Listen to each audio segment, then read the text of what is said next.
The extraordinary story of a fearless teenage girl who saved an entire village from being executed by the Nazis has come to light 74 years later. Gabriella Ezra, 91, who lives in Brighton, East Sussex, intervened to stop her father Luigi and 37 other inhabitants of a village in her native Italy from being massacred by a firing squad. She has now finally been awarded a prestigious Star of Italy medal, after her son Mark wrote to the Italian embassy to make officials aware of his mother's heroic actions on the morning April 28, 1945. Gabriella, who was 17 at the time, chased after a German officer and pleaded with him to show mercy to the villagers of Cappella di Scores, near Venice, who had been rounded up and locked in a cowshed. The Germans were after retribution following an attack on their men by Italian partisans which had left several of them wounded. They had previously executed 31 men in a neighboring town following partisan action, with these prisoners set to suffer the same fate.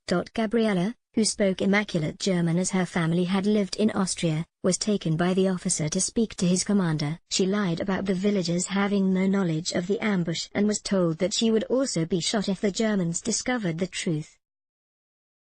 Luckily, the villagers had buried their partisan armbands and all the prisoners were released, with the German commander telling them they owned their lives to Gabriella. The very next day the Germans fled the village which was liberated by the Allies. After the war, Gabriella met and married British Army officer Captain Peter Ezra and moved to Britain to start a family with him.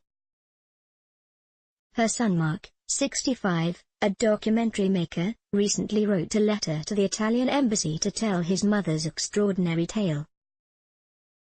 His letter was read by the ambassador and he subsequently presented her with the Star of Italy, awarded to British and Commonwealth forces who served in the Italian campaign from 1943 to 1945. He said, "If my mother had not intervened they would all have been killed." She showed such remarkable courage.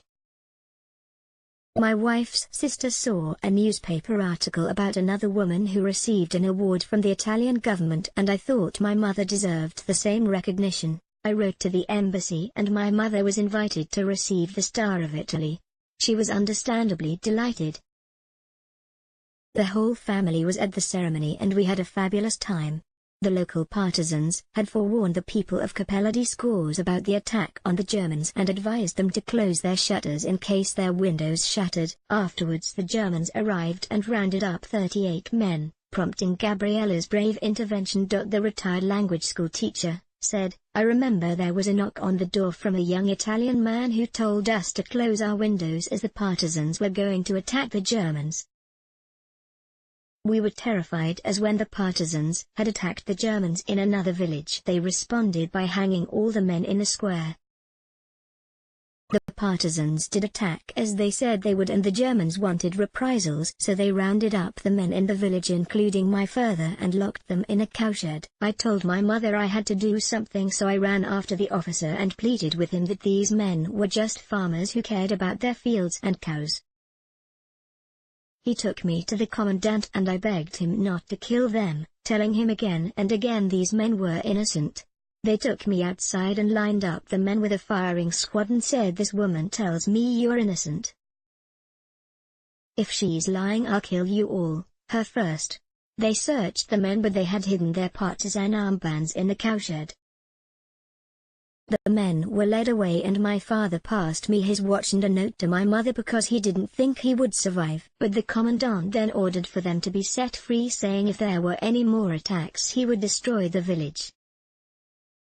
Early the next morning we heard an engine and thought the Germans had come back. But it was actually a British soldier who was there to liberate us and he just wanted someone to rustle him up some breakfast. When the British came we cried tears of joy and embraced them. It was such a relief. Gabriella met Captain Ezra, of the Middlesex Regiment, while working as a translator in the town major's office in Mestre outside of Venice in 1946. He had taken part in the North African and Sicily campaigns before participating in the Battle of Anzio and moving northwards.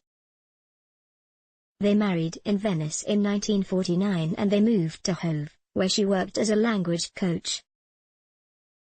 She was greeted as a hero when she first returned to the village 25 years ago, With a meal laid out on the square in her honor, she said, "I was showing my daughter around the village when a man spotted me and said, 'Oh my goodness, it's Gabriella.' They made a meal for me in the square.